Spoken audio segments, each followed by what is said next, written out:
People combine products, not out of foolishness, out of logic. If one product is good, two are better.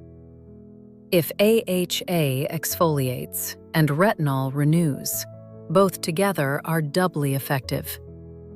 Chemistry doesn't negotiate.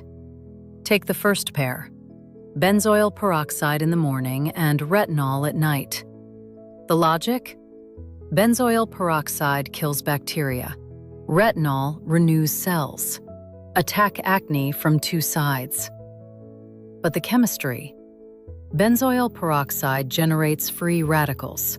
Retinol makes the skin thin and light-sensitive. Together, they break down the lipid barrier faster than the skin can repair it. Water loss rises. The skin turns reactive, red, flaky, burning. And both products trigger sebum rebound when you stop. That's not two solutions. It's two stressors. The second pair: AHA and BHA daily. The logic: AHA exfoliates the surface. BHA exfoliates inside the pores. Total coverage. But the chemistry? Both are acids. Both dissolve the bonds between skin cells. Daily use removes cells faster than the skin can replace them. The stratum corneum, the outermost layer that holds moisture in, gradually gets thinner. The skin becomes oversensitive, red, tight. Dermatologists recommend a maximum of 2 to 3 times a week for each. Most product labels say daily. The third: a cleanser with SLS and a moisturizer with hyaluron. The logic: thorough cleansing and deep moisture, the perfect pair. But the chemistry? SLS strips the barrier. The skin loses ceramides and lipids. Hyaluronic acid binds water, but it binds it from its surroundings. In dry air, it pulls water up from deeper skin layers instead of from the air. So SLS removes the lipid barrier, and hyaluron pulls the moisture out of the skin that was just exposed.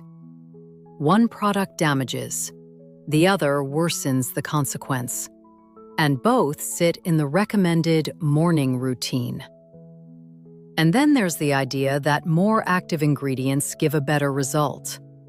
The logic: vitamin C protects, niacinamide strengthens the barrier, retinol renews. Use them all.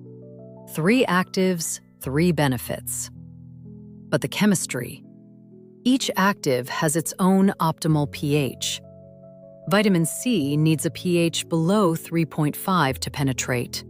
Niacinamide works best at pH 5 to 7. Retinol is pH sensitive and breaks down in an acidic environment. Stacking them on top of each other means at least one of them is working under suboptimal conditions. And each layer is one more burden on a barrier that may already be thin. And then the 10-step routine. The logic: more coverage, more actives, better results. But the chemistry? Each product's pH, surfactants, and actives interact with the others. Oil cleanser, foam cleanser, toner, essence, serum, ampule, sheet mask, eye cream, moisturizer, sunscreen. Each layer changes the skin's pH. Each active competes for receptors. Each surfactant removes a little of the previous layer. And 10 layers on skin that normally manages on its own with sebum and sweat. That's not care. It's overstimulation. Cosmetic intolerance syndrome. Skin that has become allergic to everything because it's been given too much of everything. Dermatologists see it more and more often. And then there's that sentence: natural oils clog pores. You've heard it, maybe from a dermatologist, maybe from an influencer with a ring light and a sponsored serum. And it's based on a scale from 1979 that was tested on rabbit ears. Rabbit ears. Not human faces, rabbit ears. Albert Kligman smeared pure ingredients, 100% concentration, on the inside of rabbit ears and counted comedones. The results became the comedogenic scale from 0 to 5 that still circulates on blogs and in YouTube videos as if it were science. The problem: rabbit ears are far more sensitive than human skin. The researchers didn't even realize that rabbit ears have naturally enlarged pores. Some results counted those as comedones. Same substance, different labs, different scores.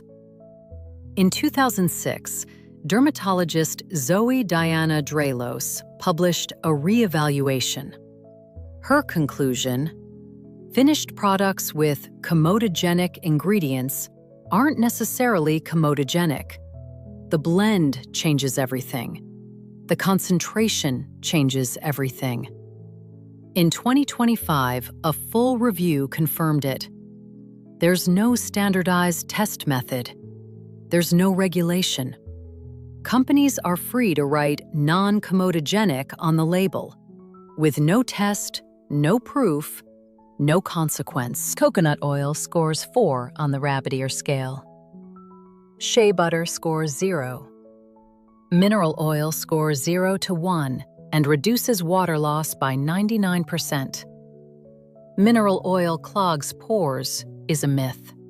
It's one of the best documented occlusives in dermatology.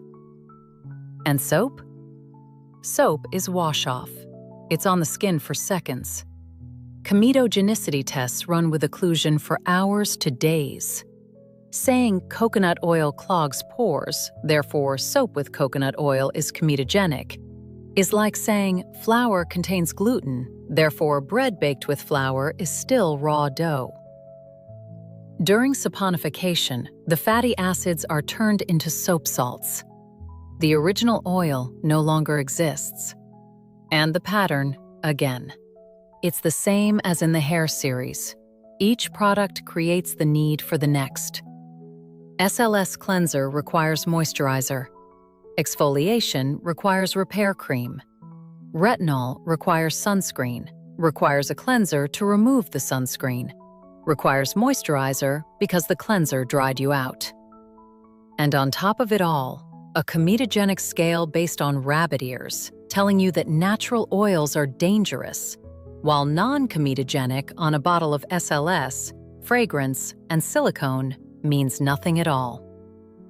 Each step is logical on its own. Together, it's a carousel. 2 steps work. Wash mildly, let the skin do the rest.